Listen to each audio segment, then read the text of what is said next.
Oke baik, selamat pagi semuanya. Pagi. Jadi hari ini Kak Daya kita itu akan melakukan finalisasi ataupun mungkin finishing baik lamaran keuangan ataupun mungkin siklus akuntansi dari UMKM yang kita observasi, yaitu UMKM ataupun perusahaan dari luar negeri yang bernama Omnitas yang tentunya memproduksi tas ya, fashion pria dan lain sebagainya. Di sini kita akan menjelaskan kembali ataupun mungkin mengkoreksi dengan kesalahan di antara siklus atau catatan akuntansi yang telah kita buat. Lalu juga akan ada penjelasan dari laporan keuangan dan sebagainya. Jadi di sini kita sesinya itu bergantian menunjukkan hasil dari kinerjanya masing-masing. Misalnya saja adalah kita kerjanya kebagian menjalankan siklus pencatatan dari COA sampai dengan jurnal umum. Nanti kita menjelaskan dan kita yang lain itu memperhatikan pencatatan yang telah kita buat dengan bandingkan dengan pencatatan buku yang telah dibuat oleh Tuan Roni untuk UMKM-nya, apakah sama itu nominal dari pendapatan, pengeluaran dan sebagainya, atau mungkin ada perbedaan. Jika ada perbedaan nanti bisa diganti dan diperbarui agar sesuai dengan apa yang dicatat dengan Tuan Roni. Mungkin itu saja. Yang pertama, saya akan menjelaskan mengenai COA dan perusahaan perorangan berbatas. Yang kedua, saya akan mempresentasikan neraca saldo per 31 November 2025 dari perusahaan berbatas. Let's go. What did I miss? When I was looking at y'all and cooking with y'all and giving out verses and bookings to y'all, making sure eyes were hit, man, what did I miss? When you was all in my crib, looking word for word at all of the shows, you always felt like this, man, what did I miss? Baik, di sini saya akan menjelaskan tentang neraca saldo sebelum penyesuaian pada perusahaan perseroan Omnitas. Lanjut ke penjelasan jurnal penyesuaian.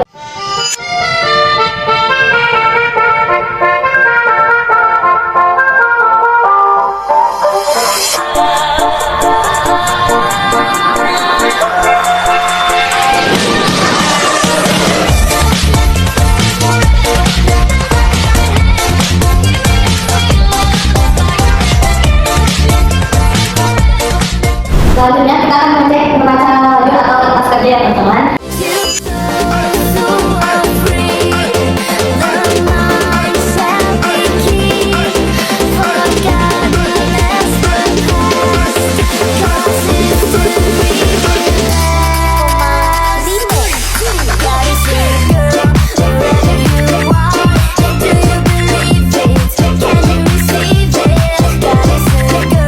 Baik, di sini saya akan melanjutkan bagian dari neraca kerja selanjut atau kertas kerja ini.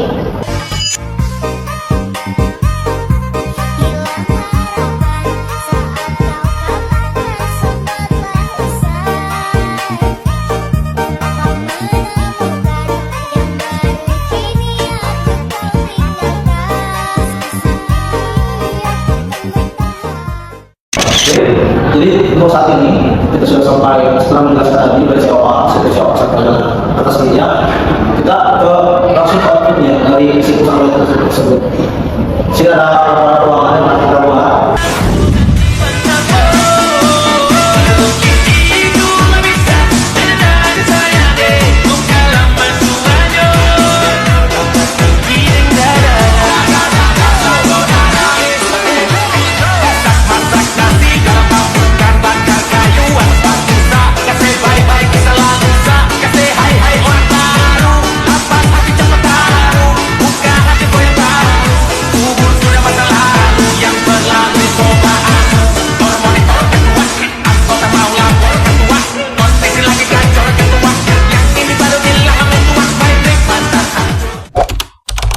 Assalamualaikum warahmatullahi wabarakatuh. Selamat malam semuanya. Waalaikumsalam warahmatullahi wabarakatuh. Baik, mungkin untuk saat ini kita akan melaksanakan agenda yang terakhir, yaitu merupakan apa yang namanya seperti penyuluhan kepada UMKM untuk memaparkan gitu apa hasil dari observasi kami, tentunya mengenai laporan keuangan yang telah kami susun atas transaksi-transaksi yang dimiliki ataupun terjadi pada bisnis dari Tuan Roni ini. Mungkin sebelumnya mohon maaf dikarenakan mungkin kami beberapa anggota kami ini sedang berada di luar kota karena mungkin sedang pulang kampung. Lalu juga dari Tuan Roninya sendiri ada kendala dan lagi ada acara gitu sehingga tidak bisa mengikuti Zoom kali ini. Namun Zoom kali ini itu bertujuan untuk agar kita tetap bisa menyampaikan gitu hasil dari observasi kita ke Tuan Roni lewat video. Jadi kita akan merecord penjelasan dari kita dan akan diberikan kepada Tuan Roni untuk sebagai hasil dari observasi kita, agar pemilik UMKM tersebut juga mengetahui apa hasil dari observasi kelompok 3 ini. Baik, untuk yang pertama mungkin di sini kita akan membahas mengenai chart of account dari perusahaan UMKM perorangan prioritas yang dimiliki oleh Tuan Roni itu sendiri. Nah, di sini kita membagi kategorinya menjadi 6 ya teman-teman. Ada aset, liabilitas, ekuitas, lalu ada penjualan, lalu ada purchasing, atau ada juga ada expense gitu. Dan di sini juga sudah banyak akun-akunnya. Jadi kemarin itu kan kita menganalisis ya beberapa transaksi dari catatan ataupun buku keuangan yang dimiliki oleh Tuan Roni, dan hasilnya itu kita menemukan akun-akun tersebut gitu, akun-akun ini yang telah kita kumpulkan. Nah, lalu akun-akun ini juga berbeda-beda fungsinya. Ada yang masuknya ke balance sheet ataupun mungkin laporan posisi keuangan, lalu juga ada yang ke laporan laba rugi. Nah, karena di sini kita sedang menganalisis UMKM sebagaimana SAK UMKM ya yang dulu pernah kita pelajari mungkin di semester 3, bahwasanya dalam SAK UMKM ini laporannya itu sederhana gitu, tidak sekumplit SAK umum yang biasa digunakan oleh perusahaan-perusahaan besar. Yang kita fokuskan juga di laporan keuangan observasi kali ini adalah ke laporan posisi keuangan atau balance sheet dan juga ke income statement. Nah, ya. Lalu kita juga kemarin kan menganalisis dari neraca saldo yang dimiliki oleh Tuan Roni. Nah, sebelumnya mungkin di sini disclaimer dulu bahwasanya kita itu mengambil pencatatan ataupun transaksi-transaksi pada periode bulan Desember, dikarenakan kami menilai catatan pada bulan Desember itu sangat komplit lah, dan juga mungkin memudahkan kami agar untuk mengobservasi perusahaan UMKM yang dimiliki Tuan Roni ini. Nah, di sini untuk neraca saldo pada akhir November ini ada ini teman-teman, ada kas, ada perlengkapan bangunan dan lain sebagainya. Ini juga nominalnya disesuaikan dengan aslian ataupun mungkin informasi atau datanya itu langsung dari Tuan Roni-nya, sehingga kita mengetahui kondisi real dari keuangan ataupun catatan bisnis yang dimiliki Tuan Roni pada periode 31 November. Nah, lanjut juga kita ke melakukan pencatatan pada jurnal umum. Nah, kemarin kan kita sudah dapat ya buku catatan keuangannya ataupun buku kas lah ya bisa disebutnya. Nah, di buku tersebut kan banyak tuh, ada kayak transaksi-transaksi, misalnya penjualan, lalu juga ada pembayaran bahan baku ataupun mungkin pembayaran upah atau gaji kepada mitra kerja dan lain sebagainya. Nah, di sana kita melakukan analisis lebih dalam mengenai transaksi-transaksi tersebut, lalu kita representasikan terhadap kepada sektor akuntansi gitu. Jadi kita buat jurnal-jurnalnya dari masing-masing transaksi. Misalnya saya seperti ini. Ini tuh di tanggal 1 Desember ada terjadinya penjualan kepada toko Raina, toko GS, dan juga toko Hadian. Nah, di sini kan kita itu kalau di buku pencatatan kasnya dari UMKM-nya kan sudah kita hanya menuliskan pendapatan penjualan dari toko Raina, toko GS, dan toko Hadian. Nah, hanya seperti itu saja kan. Nah, kita buat lebih detail lagi sesuai dengan aturan ataupun mungkin siklus dari akuntansi pencatatannya. Jadi seperti inilah seperti jurnal pada biasanya. Di sini ketika kita terjadi suatu transaksi penjualan, dikarenakan ada konfirmasi bahwasannya penjualan tersebut langsung cash, tidak lewat kredit, maka kita buat di jurnal itu khas pada penjualan. Nah, hal ini pun menjadi ataupun membantu ya pada UMKM agar terlihat lebih detail lah pencatatan keuangannya. Karena jika kita hanya menulis pendapatan saja, kita kan tidak tahu pendapatan tersebut apakah sudah jadi uang ataupun masih belum jadi uang atau bagaimana. Kalau kita melakukan pencatatan akuntansi seperti ini kan kita jadi tahu bahwasanya penjualan ataupun pendapatan yang diterima itu sudah menjadi kas karena sudah dibayar. Nah, lalu juga ada seperti pembayaran gaji, lalu juga ada pembelian bahan baku. Hanya juga sama. Karena kan kalau kita tulis ya beban gaji, pembelian bahan baku, kadang juga kan bingung gitu kalau kurang detail seperti itu. Apakah pembelian bahan baku atau pembayaran gajinya sudah kita bayar atau belum gitu kan. Kalau kita melakukan pencatatan akuntansi kan lebih detail. Jadi sudah tahu lah bahwasanya beban gaji tersebut sudah dibayar ditandai dengan adanya akun kas pada jurnalnya gitu. Di sini kita sudah membuat banyak sekali penjurnalan dari pencatatan keuangan setiap transaksi pada bulan Desember. Kita langsung saja. Karena ini kita menggunakan sistem yang terintegrasi ya teman-teman, jadi buku besarnya itu seperti ini gitu. Bisa kita otomatis lah ya, bisa kita pilih jika kita mencari kas, kita pilih kas saja sehingga yang menyesuaikan kas. Nah, seperti ini. Lain juga memudahkan UMKM agar mengetahui berapa jumlah akun kas ataupun mungkin transaksi yang melibatkan kas pada bulan Desember, totalnya ada berapa nanti di akhir bulan. Dan ini terintegrasi ke NSSP. Jadi neraca saldo sebelum penyesuaian ini terintegrasi dari buku besar yang tadi, buku besar juga terintegrasi dari jurnal umumnya tadi. Jadi kita itu hanya sekali ketik, sekali memasukkan akun, lalu juga sekali memasukkan nominal, yang lainnya akan terus berlanjut ke siklus-siklus lainnya gitu. Ini neraca saldo penyesuaian dari debit dan kreditnya sudah balance sekitar 217 juta sekian. Nah, dari NSSP kita lanjut ke jurnal penyesuaian karena pada bisnis UMKM kali ini itu tidak ada apa ya namanya seperti peralatan dan sebagainya. Jadi kita hanya mengambil bangunan saja yang aset yang bisa disebutkannya. Untuk penyusutan bangunan ini pada bulan Desember ada di 800 ribuan lah ya. Nah, ini juga JPN juga terintegrasi ke kertas kerja nantinya. Nah, mungkin ini kertas kerja sangat, kalau dilihat kan sangat banyak juga, sangat detail. Nah, kita langsung saja ke intinya. Kertas kerja ini merupakan seperti apa ya namanya pengerekapan lah ya. Jadi seluruh instrumen-instrumen ataupun siklus yang ada dalam akuntansi disatukan dalam neraca laju ini atau kertas kerja. Nah, kita fokus saja di sini agar lebih mudah menjelaskannya ke UMKM, yaitu pada ini laba. Di bagian laba ini atau bisa kita lihat di kolom laba rugi, ini hanya menyatakan akun-akun yang memang berpengaruh terhadap pendapatan dan juga pengeluaran, pemasukan nilai pengeluaran. Nah, di sini kita bisa lihat bahwasanya pendapatan dari bisnis Toroni ini pada bulan Desember sekitar 62.900.000, lalu juga pada pengeluarannya di bulan Desember ini sekitar 42 juta. Sehingga karena selisihnya lebih besar di kredit atau di pendapatan, maka ini hasilnya adalah laba sebesar 15.675.000. Nah, ini juga nantinya akan terintegrasi ke siklus selanjutnya, yaitu hasil dari pencatatan akuntansi dari awal kita membuat COA, lalu juga pencatatan transaksi, lalu NS, lalu JU dan lain sebagainya, hingga akhirnya kita mendapatkan LK, laporan keuangan.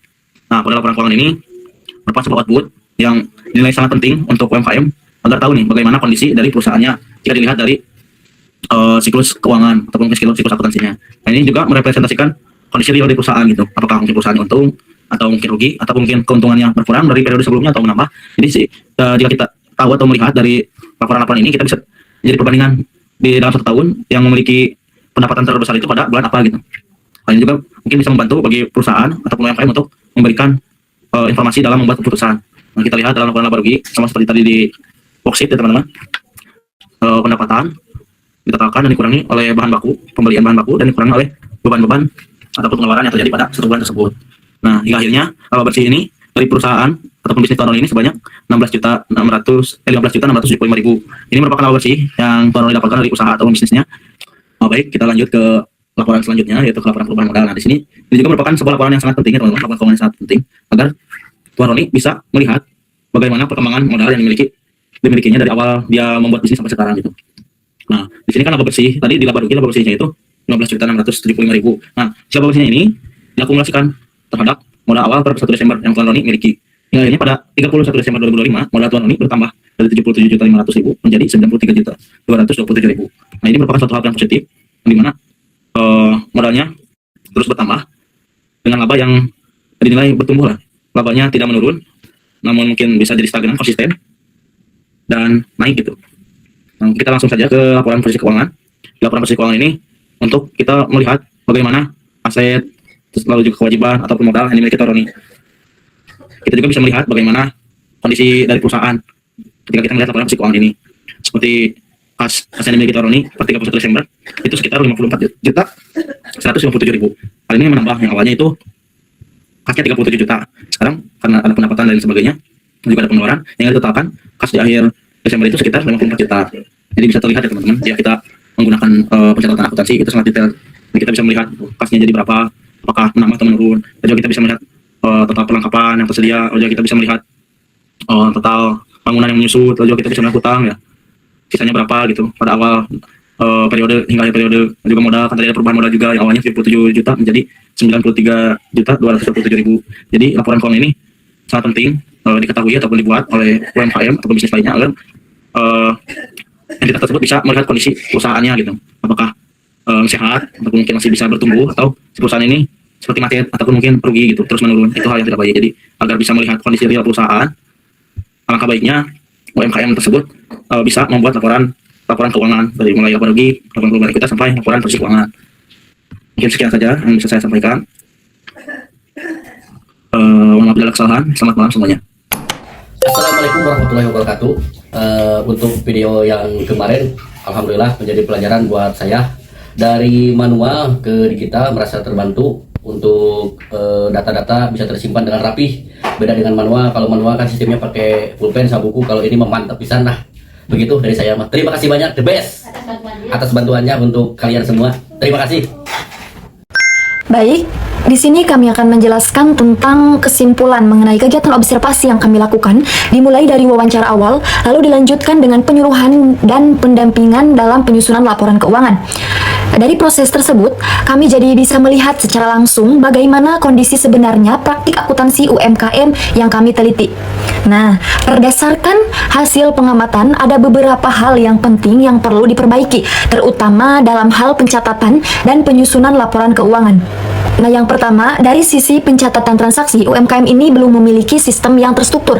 Pencatatannya masih dilakukan secara sederhana dan belum mengikuti tahapan dalam siklus akuntansi, seperti mencatat transaksi transaksi, mengelompokkan ke dalam akun, sampai menyusun laporan keuangan. Nah, akibatnya sering terjadi kesalahan baik dalam mencatat jumlah uang maupun dalam menghitung total pemasukan dan pengeluaran.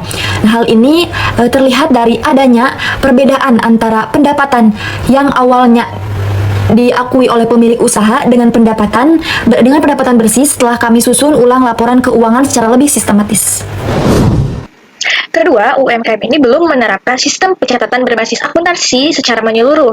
Tidak hanya memisahkan akun yang jelas, seperti akun beban operasional, beban lain-lain, maupun pencatatan aset dan kewajiban, menyebabkan detail informasi keuangan ini tidak dapat ditelusuri secara akurat. Hal ini bertentangan dengan konsep dasar akuntansi yang menekankan pentingnya klasifikasi, konsistensi, dan relevansi informasi keuangan sebagai dasar pengambilan keputusan ekonomi. Setelah melakukan penyusunan laporan keuangan per 31 Desember 2025 dengan menerapkan sistem akuntansi dasar, UMKM mulai dapat melihat struktur akuntansi yang lebih lengkap dan sistematis. Beberapa akun yang sebelumnya tidak pernah diidentifikasi, kini mulai muncul secara terpisah dan terklasifikasi dengan baik. Penyajian laporan laba rugi dan posisi keuangan lebih terstruktur memberikan gambar yang lebih objektif mengenai kondisi keuangan usaha. Hasil tersebut menunjukkan bahwa penerapan sistem akuntansi dasar tidak hanya membuat pencatatan lebih akurat, tetapi juga membuat informasi keuangan menjadi jelas dan lengkap. Dengan informasi yang transparan juga, pelaku UMKM dapat mengetahui transaksi atau akun yang memberi keuntungan bagi usaha, serta melihat pengeluaran yang dapat mengurangi laba. Informasi ini sangat penting untuk evaluasi usaha dan menentukan strategi pengembangan untuk kedepannya. Secara keseluruhan, evaluasi akhir kegiatan observasi ini menegaskan bahwa perbaikan sistem pencatatan dan penerapan siklus akuntansi yang tepat merupakan kebutuhan mendesak bagi UMKM. Pendampingan yang telah dilakukan menunjukkan bahwa dengan pendekatan yang sistematis dan berbasis prinsip akuntansi yang berlaku umum, UMKM dapat meningkatkan kualitas laporan keuangan sekaligus memperkuat kemampuan pengambilan keputusan yang rasional dan berkelanjutan.